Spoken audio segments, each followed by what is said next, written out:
Hi, it's Jim from maverickstar. Interesting comments in the last video regarding the electrolysis experiment. People have suggested switching it off, switching it back on. I think these were the very first things that I did. I've reset the whole thing up, changed the water, put some new electrolyte in there. I'm just using sodium chloride, which is common household salt. And you know, getting the same reaction. I'm going to switch it on so that you can see this, because I want you to see it. What we're witnessing is something completely unusual. We know that when we connect a cathode and an anode up to a power source, and we introduce water with an electrolyte in there to help it be more conductive,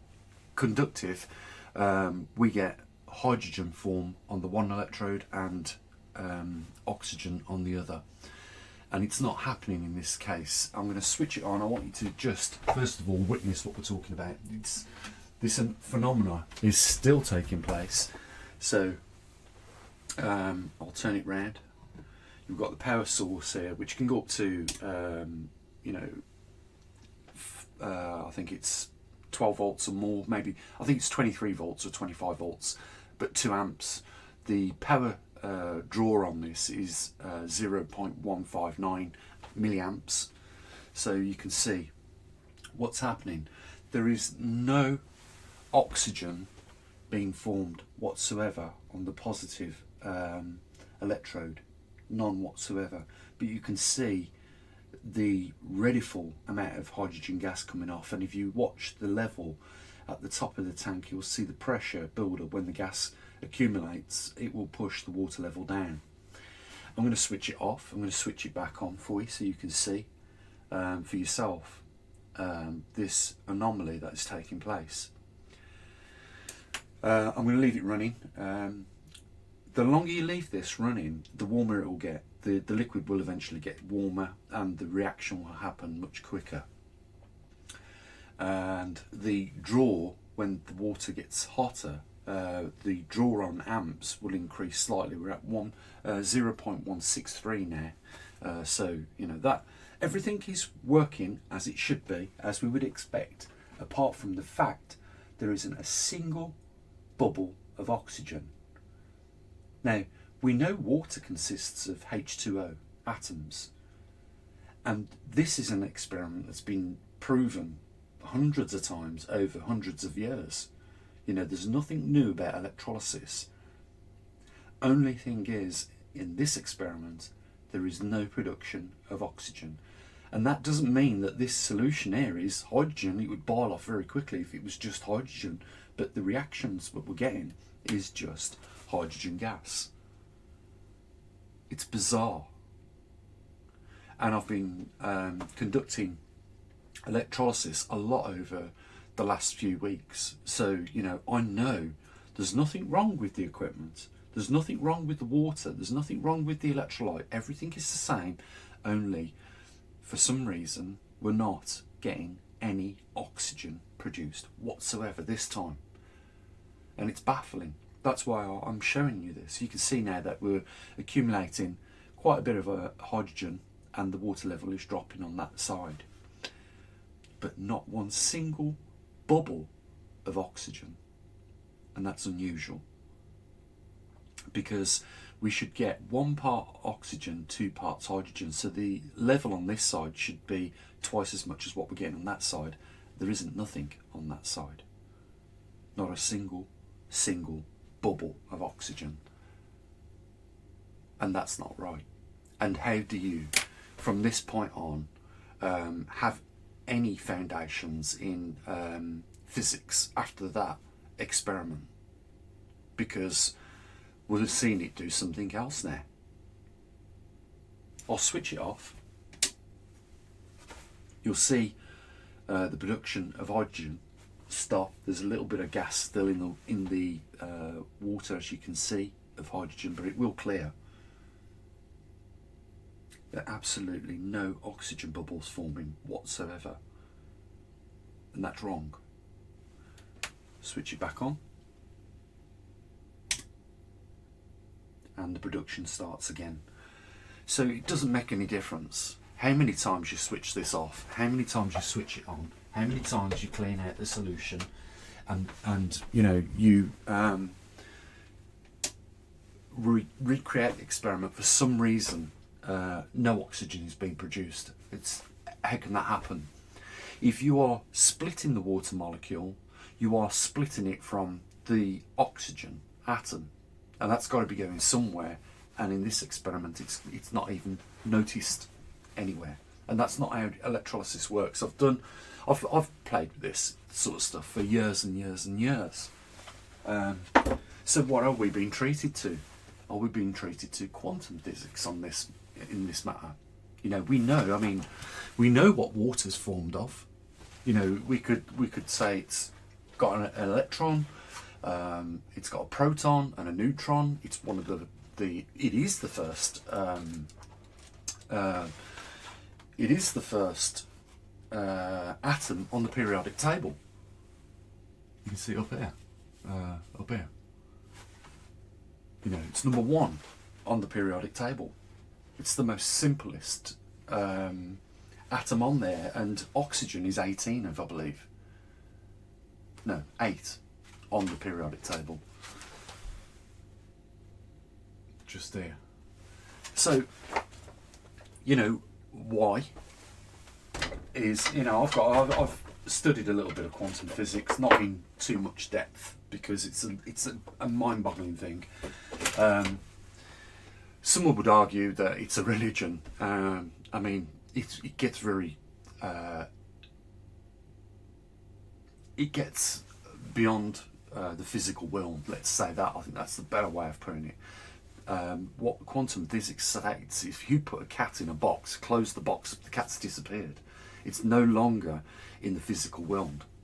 That's quantum physics. When you observe it, that the cat appears again. So if you open the box, the cat is there. But I'm sure if we shook the box, we could hear the cat in there meowing. I mean, that's what quantum physics is telling us. It's out of the physical world and it is in the quantum world. And what we're witnessing here might be just, you know, the quantum world saying we're not going to play with the normal rules anymore. We're going to change everything. That could be just for my benefit, for our benefit, because now you have observed this, and it's still behaving the same.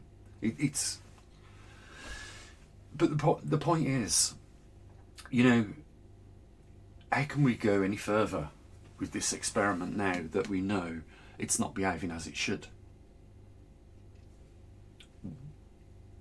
Because there has to be some laws. You know, the experiment has to be repeatable and the outcomes have to be, you know, identical every time, and they're not.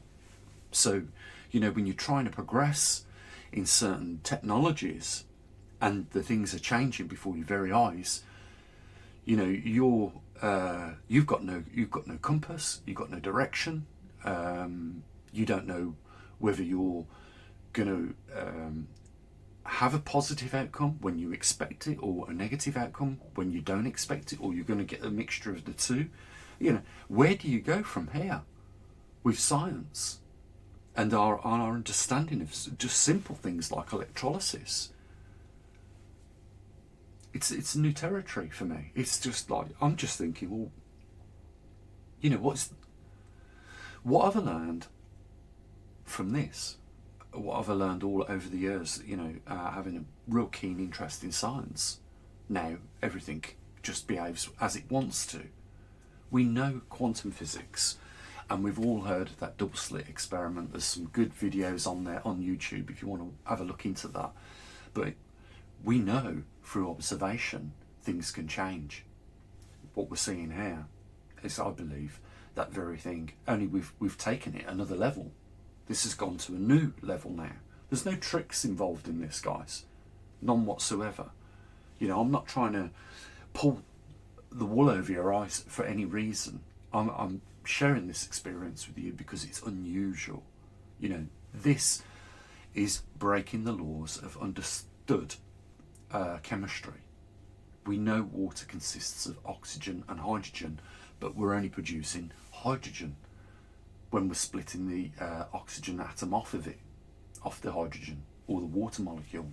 So what does that leave? Well, it should leave oxygen. We ain't getting it.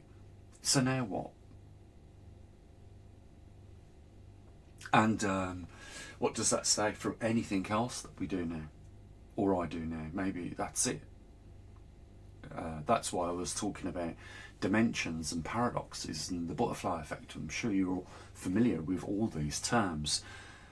You know, this is completely new. You know, this is our universe saying, you don't know nothing. You know, you think you know things, and it's only because we've allowed you to know them at a certain point, and we'll change them when we want. And you're thinking, how can this world be intelligent? Or, you know, how can simple matter be conscious? Well, just go back to that double split experiment. It understood it was being observed and therefore changed its behaviour. And there you go. You know, for a lot of people, you know, this proves probably a religion. You know, it shows us that, we go around with our eyes closed all the time, and taking for granted that there is nothing there, but there's something very conscious there. And this proves it.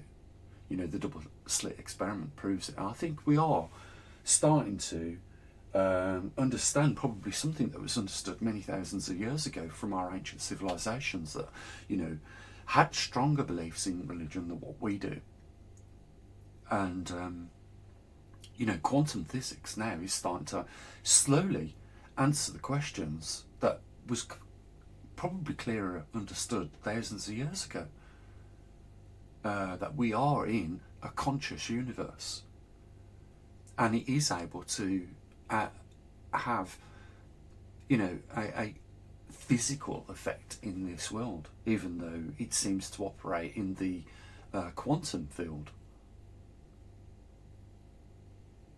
So I think this is a privilege, what we're witnessing here.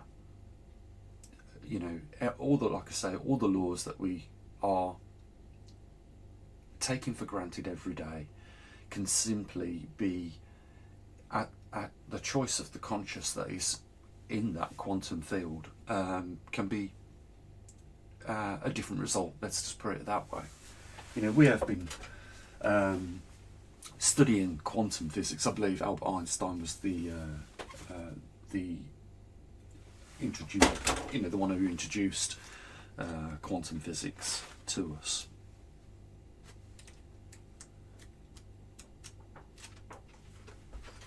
Let's just have a look.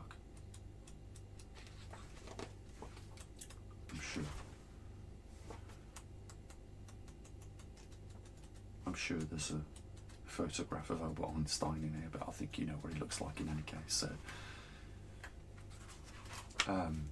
actually,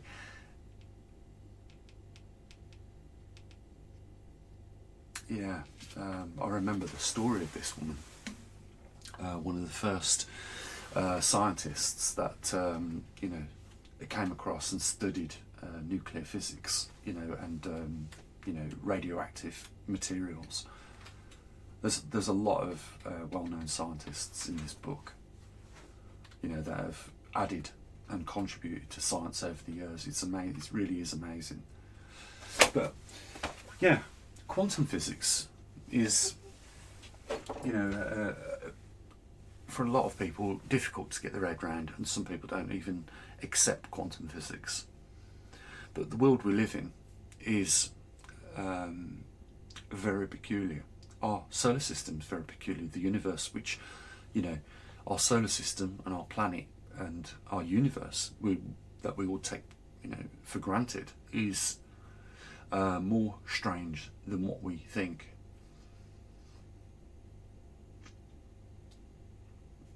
And it doesn't matter how many times I switch this on and switch it off. I mean, I could show you once more. We're getting the same results. So I'll switch the power on. You'll see on that side the gas come off the rod,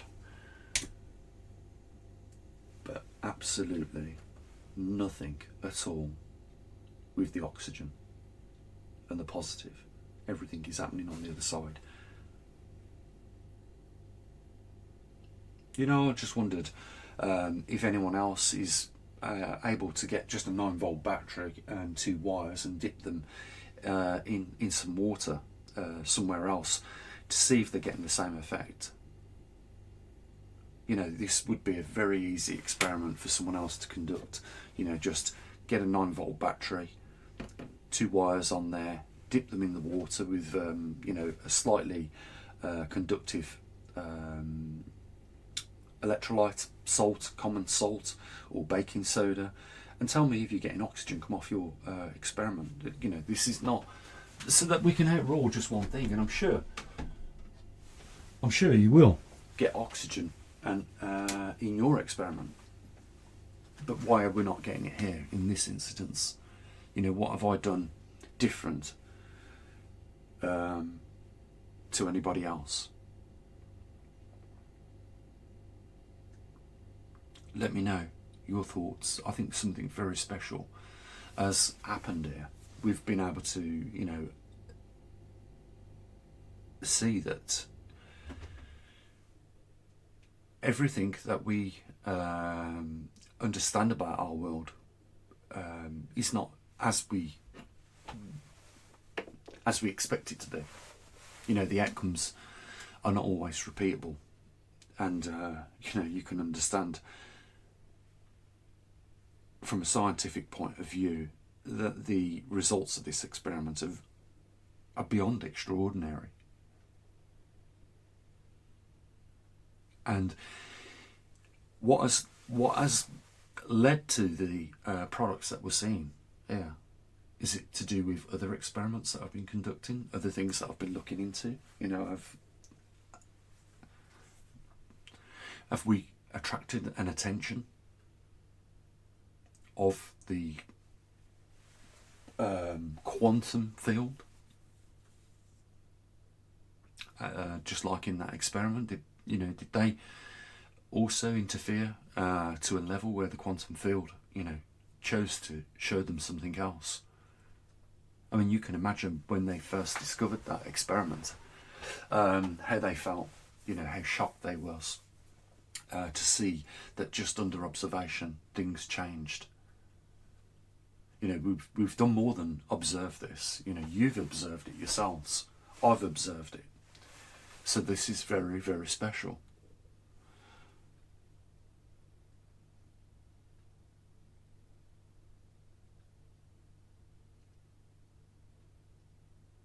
Let me know your thoughts in the comments section on this. You tell me what your thoughts are, and you know, what do you think's going on? Because even I've got probably a little bit more scientific knowledge than some. You know, I've got no explanations for this. I don't know what has caused the results of this experiment to turn out the way they have, but it does defy the laws of physics, clearly. There's something else at work here.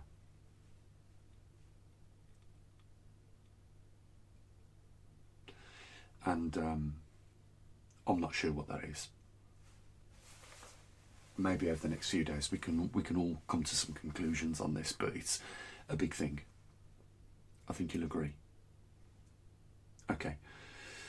I'll look forward to seeing what you say in the comment section on this, and might as well just say what I usually do. You know, you take care of yourselves, your loved ones, and I'll say what I usually do. Bye for now.